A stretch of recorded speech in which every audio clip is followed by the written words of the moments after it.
Olá, eu sou Guto Azevedo, professor de matemática, e neste vídeo vou resolver as atividades do PET final avaliativo.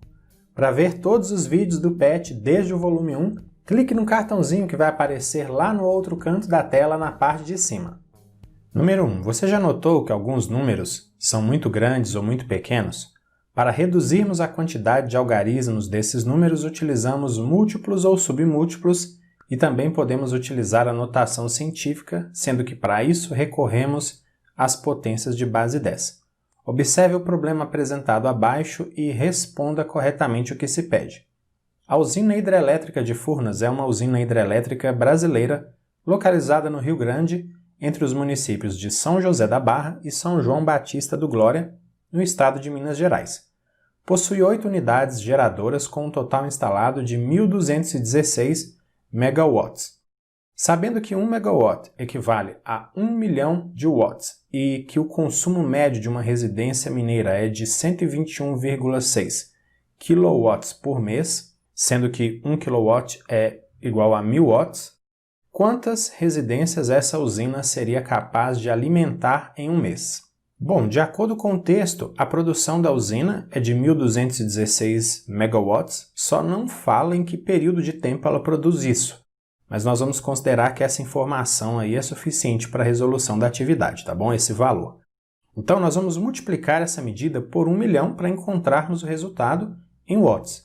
Fazendo a multiplicação, a gente encontra 1 bilhão e 216 milhões de watts. Também, de acordo com o texto, o consumo médio mensal de uma residência mineira é 121,6 kW. Multiplicando essa medida por 1.000, nós encontramos o resultado em watts. E fazendo essa multiplicação, nós encontramos 121.600 watts. Agora, a gente divide a produção da usina pelo consumo médio mensal de uma residência. Veja que os valores eles são bem semelhantes aí. Agora, eu escrevi os números utilizando potências de base 10, porque assim a gente consegue simplificar no próximo passo aqueles fatores que são iguais. A gente pode cancelar 1.216 no numerador, no denominador, e também 10 ao quadrado no numerador e no denominador. E aí o que resta para a gente? É o resultado dessa divisão, 10 elevado a 4. Portanto, a alternativa B é a resposta correta, ou seja, a usina pode alimentar 10 elevado a 4 residências em um mês. 10.000 residências. Número 2. Um agricultor rural possui um terreno no formato quadrado e para que ele pudesse movimentar as suas máquinas por todo o terreno, resolveu tirar uma faixa de 4 metros na lateral e no fundo do terreno, conforme mostra a figura a seguir. Porém, ele não se lembrava da medida do comprimento e da medida da largura do seu terreno, mas observou que após a retirada das duas faixas do terreno, a sua área de plantio passou a medir 256 metros quadrados. Sendo assim, de quanto era a medida do comprimento original desse terreno antes de ocorrer essa alteração? Essa figura aí mostra um terreno quadrado que tem x metros de lado. Veja que descontando os 4 metros de cada lado aí do quadrado, a área de plantio passou a ser um quadrado de lado x menos 4. Eu vou resolver essa atividade usando uma equação de segundo grau, tá bom? Mas não é a única forma. A nova área de plantio, de acordo com o texto, é de 256 metros quadrados, ou seja, x menos 4 vezes x menos 4 igual a 256. Desenvolvendo a multiplicação ali no primeiro membro da equação, fica x ao quadrado menos 4x mais 16 igual a 256. Trazendo tudo para o primeiro membro, vai ficar x ao quadrado menos 8x menos 240 igual a 0. Essa é uma equação do segundo grau, uma equação completa. Os coeficientes dessa equação são a igual a 1, b igual a menos 8, c igual a menos 240. Eu vou continuar ali do outro lado, tá bom? Nós vamos calcular o discriminante delta, b ao quadrado menos 4ac, substituindo as letras por números, fica menos 8 ao quadrado, menos 4 vezes 1 vezes menos 240. Menos 8 ao quadrado dá 64 e menos 4 vezes 1 vezes menos 240 é 960. E somando 64 com 960, nós encontramos 1024. Esse é o valor do discriminante. Agora a gente usa a fórmula de Bhaskara para determinar as raízes da equação. x é igual a menos b, mais ou menos a raiz quadrada de delta sobre 2a. Substituindo a, b e a raiz quadrada do discriminante, lembrando que a raiz quadrada do discriminante é a raiz quadrada de 1024, que é 32, fica assim a fórmula de Bhaskara. X é igual a 8 mais ou menos 32 sobre 2 vezes 1. Dá para a gente separar as soluções agora. 8 mais 32 é 40, 40 dividido por 2 dá 20. E agora a segunda solução, 8 menos 32 é igual a menos 24 e menos 24 dividido por 2 é igual a menos 12. Só que é o seguinte, x é a medida de um terreno, então a gente vai desprezar, nesse caso, a solução negativa. Portanto, a alternativa C é a resposta correta. A medida do comprimento original desse terreno, antes da alteração, aí, era de 20 metros. Número 3. Dada a função f de primeiro grau definida por f de x igual a 2x menos 1, faça o que se pede. Letra A, determina a sua raiz, ou zero da função. É bem simples, basta a gente igualar a lei de formação da função a zero, ou seja, 2x menos 1 igual a zero. Desenvolvendo, 2x é igual a 1, e a gente passa o 2 dividindo, fica então x igual a meio. Esse aí é o valor da raiz, ou zero da função. Letra B. Preencha a tabela abaixo e determina as coordenadas de 5 pontos que pertencem ao gráfico da função f. Siga o exemplo. No exemplo, tem o cálculo de f de menos 2, dá para ver que f de menos 2 é menos 5, ou seja, quando x é menos 2, y é menos 5. Vamos calcular o valor de f de menos 1. Então, a gente substitui x por menos 1. E aí, fazendo as continhas, a gente encontra y igual a menos 3. Portanto, quando x é menos 1, y é menos 3. Agora a gente vai calcular o valor de f de 0, então a gente substitui o x por 0 na lei de formação. E aí a gente vai encontrar o valor de y igual a menos 1, portanto, quando x é igual a 0, y igual a menos 1. Continuando, a gente calcula o valor de f de 1, ou seja, a gente substitui x por 1 na lei de formação, e aí a gente encontra o valor de y igual a 1 também. Então, quando x é igual a 1, y também é igual a 1. Finalmente, a gente vai calcular agora o valor de f de 2. Então, a gente substitui x por 2 na lei de formação. E a gente encontra o valor de y igual a 3. Portanto, quando x é igual a 2, y é igual a 3. Letra C. Agora marque os pontos que foram determinados no item anterior no plano cartesiano abaixo e trace a reta que representa o gráfico da função. Para isso, eu estou colocando na tela os pares ordenados que a gente encontrou anteriormente. Nós vamos lançar esses pares ordenados aí no plano cartesiano. Primeiro, o ponto que tem coordenadas menos 2, menos 5. Agora o ponto que tem coordenadas menos 1, menos 3. Veja agora o ponto de coordenadas 0, menos 1. Na sequência, o ponto de coordenadas 1, 1. E por último, o ponto que tem coordenadas 2, 3. Agora veja a reta que passa por esses pontos. Essa reta ela representa o gráfico da função f. Letra D. A função f é crescente ou decrescente? Justifique. Bom, a função é crescente porque na medida em que o valor de x aumenta, o valor de f de x, o valor da função, também aumenta. Essa tendência de crescimento ela é visível no gráfico. Número 4. Dada a função f de segundo grau definida por f de x igual a x ao quadrado menos 2x menos 3, faça o que se pede. Letra A. Determina as suas raízes, zeros, da função. Para determinar as raízes, a gente iguala a zero a lei de formação da função, aí fica x ao quadrado menos 2x menos 3 igual a zero. Essa aí é uma equação do segundo grau, os coeficientes são a igual a 1, b igual a menos 2, c igual a menos 3. Vamos calcular o valor do discriminante delta b ao quadrado menos 4ac. Substituindo as letras pelos números, o discriminante delta é igual a menos 2 ao quadrado menos 4 vezes 1 vezes menos 3. Menos 2 ao quadrado é 4 e menos 4 vezes 1 vezes menos 3 é 12. E 4 mais 12 é igual a 16, esse é o valor do discriminante. Agora a gente utiliza a fórmula de Bhaskara, x é igual a menos b mais ou menos a raiz quadrada de delta sobre 2a. Agora a gente substitui b, a e a raiz quadrada do discriminante. Menos b ficou 2, a raiz quadrada do discriminante, a raiz quadrada de 16. Fica 4 e 2 vezes a ficou 2 vezes 1. A gente pode separar as raízes agora, hein? Então, x' vai ser 2 mais 4, que é 6. 6 dividido por 2 dá 3.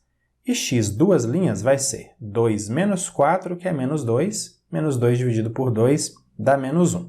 Portanto, 3 e menos 1 são as raízes ou zeros dessa função. Letra B. Determine as coordenadas x e y do vértice da parábola que representa o gráfico da função f. A fórmula das coordenadas do vértice é essa aí, x do vértice menos b sobre 2a e y do vértice menos delta sobre 4a. Fazendo as devidas substituições com os valores que a gente já viu anteriormente, o x do vértice é 2 sobre 2 vezes 1, y do vértice menos 16 sobre 4 vezes 1. E aí, fazendo todas as continhas, a gente encontra o x do vértice igual a 1, y do vértice igual a menos 4. Letra C. Determine o ponto de interseção entre o gráfico da função f e o eixo y. Como nós vimos nos PETs anteriores, basta a gente calcular o valor de f de zero, ou seja, basta a gente substituir x por zero. Então, f de zero é igual a menos 3. Isso significa que quando x é igual a zero, y é igual a menos 3, então o ponto de interseção entre o gráfico da função e o eixo y tem essas coordenadas aí, 0 e menos 3. Continuando, letra D, agora marque os pontos que foram determinados nos itens anteriores no plano cartesiano abaixo e trace o gráfico da função. Primeiro, eu vou marcar os pontos que têm as raízes da função. São os pontos 3, 0 e menos 1, 0. Esses são os pontos onde o gráfico atravessa o eixo x. Agora, a gente marca o vértice que tem coordenadas 1, menos 4. Por último, o ponto de coordenadas 0, menos 3, que é onde o gráfico tem interseção com o eixo y. Aí agora é só traçar a parábola, que é o gráfico dessa função. E é claro que o gráfico passa por todos esses pontos que a gente marcou. Número 5. Utilizando o teorema de Pitágoras e as relações métricas no triângulo retângulo, determine os valores de A, N, C e H no triângulo abaixo. Primeiramente, a gente vai calcular o valor de H, tá bom? A altura relativa à hipotenusa no triângulo ABC. Para isso, a gente vai aplicar o teorema de Pitágoras no triângulo ABH, que é esse triângulo aí da direita.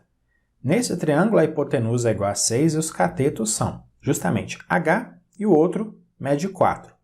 Aplicando o teorema de Pitágoras, fica 6 ao quadrado igual a H ao quadrado mais 4 ao quadrado. Ou seja, hipotenusa ao quadrado é igual a cateto ao quadrado mais outro cateto ao quadrado. 6 ao quadrado é 36, 4 ao quadrado é 16. Passando 16 subtraindo para o primeiro membro, fica 36 menos 16 igual a H ao quadrado. Calculando a subtração, fica 20 igual a H ao quadrado. Portanto, a raiz quadrada de 20 é igual a H. Eu transferi essa medida aí para a figura. Segundo passo agora, vamos calcular o valor de N. Para isso, nós vamos aplicar a relação métrica h ao quadrado é igual a m vezes n no triângulo ABC, o triângulo maior. Essa relação a gente viu nos PETs anteriores, ela diz que o quadrado da altura relativa à hipotenusa é igual ao produto das projeções dos catetos sobre a hipotenusa. Essas projeções são aí m e n, só que no caso a gente já tem o valor de uma dessas projeções. Olha só, nesse triângulo, h ao quadrado é igual a 20 e m é igual a 4. Então, 20 é igual a 4 vezes n. Agora eu vou dividir os dois membros da equação por 4 e assim a gente encontra o valor de 5 para n e eu já transferi também essa medida ali para a figura. Terceiro passo agora, nós vamos calcular a medida A. Isso é bem simples porque A é igual a m mais n. A hipotenusa é igual à soma das projeções dos catetos sobre a hipotenusa. Então, A é igual a 5 mais 4. Portanto, A é igual a 9. Também transferi essa medida ali para a figura. Para concluir, quarto passo, nós vamos calcular o valor de C. Agora, a gente vai aplicar o teorema de Pitágoras no triângulo maior, o triângulo ABC. Nesse triângulo, a hipotenusa mede 9, um dos catetos mede 6 e o outro cateto é C. Aplicando o teorema de Pitágoras, fica hipotenusa ao quadrado, 9 ao quadrado, igual a um cateto ao quadrado, C ao quadrado, mais o outro cateto ao quadrado, 6 ao quadrado. 9 ao quadrado é 81, 6 ao quadrado é 36. Passando o 36 subtraindo para o primeiro membro, fica 81 menos 36 igual a C ao quadrado. Então, 45 é igual a C ao quadrado. Portanto, C é igual a raiz quadrada de 45. E agora todas as medidas já estão aí na figura. Eu não simplifiquei nenhum dos radicais, nem raiz quadrada de 20, nem raiz quadrada de 45. Esses valores não possuem raízes quadradas exatas. Mas, se você quiser, você pode fazer isso agora. Vou te dar aí uma dica. Olha só, em vez de raiz quadrada de 20, você pode escrever 2 raiz quadrada de 5, e em vez de raiz quadrada de 45, você pode escrever 3 raiz quadrada de 5. É a mesma coisa. Número 6. Um pedreiro está assentando uma peça de granito de 4 metros de comprimento que ficará posicionada verticalmente. Ele precisa escorar essa peça para que fique bem apoiada e não solte até que esteja bem assentada. Para isso, necessita posicionar uma escora na base inferior e outra na parte superior da peça, formando um ângulo de 30 graus entre as escoras, conforme mostra a figura. Nessas condições, as medidas x e y dos comprimentos dessas escoras que esse pedreiro necessita para realizar esse trabalho são respectivamente quais? Para resolver essa atividade, a gente vai usar o valor do seno de 30 graus, que é meio, 0,5, e do cosseno de 30 graus, que é aproximadamente igual a 0,866. Eu estou usando a aproximação que foi vista nos PETs aqui que a gente já estudou. Nesse triângulo, o seno de 30 graus é a razão entre o cateto oposto ao ângulo de 30 graus, que mede 4 metros, e a hipotenusa, que é igual a x. A gente quer calcular o valor de x. E como a gente viu nos PETs anteriores, o seno de 30 graus é sempre igual a meio também, 0,5. Aí eu vou pegar essa segunda igualdade aí, eu vou passar o x multiplicando para o segundo membro, aí vai ficar 4 igual a 0,5x. Agora eu vou multiplicar os dois membros da equação por 2. E aí o que vai acontecer? 4 vezes 2 é 8 lá no primeiro membro, e meio x vezes 2 é igual a x. Portanto, x é igual a 8 metros. Olhando as alternativas, já dá para ver que a resposta correta é a letra C, mas vamos continuar aí. Para calcular a medida y, nós vamos usar o cosseno de 30 graus, que no triângulo é a razão entre o cateto adjacente y e a hipotenusa x. E nós vamos usar o valor de 0,866 para o cosseno de 30 graus, que, como eu já disse, nós vimos nos PETs anteriores. Na segunda igualdade, a substituir x por 8, a gente encontrou essa medida no cálculo anterior, aí fica y sobre 8 igual a 0,866. Passando o 8 multiplicando lá para o segundo membro, fica y igual a 0,866 vezes 8, portanto, y é igual a 6,928 metros. Isso é bem próximo de 6,93 que aparece ali na alternativa C, certinho? Então, realmente, a alternativa C é a resposta correta. Então é isso, concluímos as atividades do PET final avaliativo. Grande abraço para você, bons estudos e até a próxima. Tchau, tchau!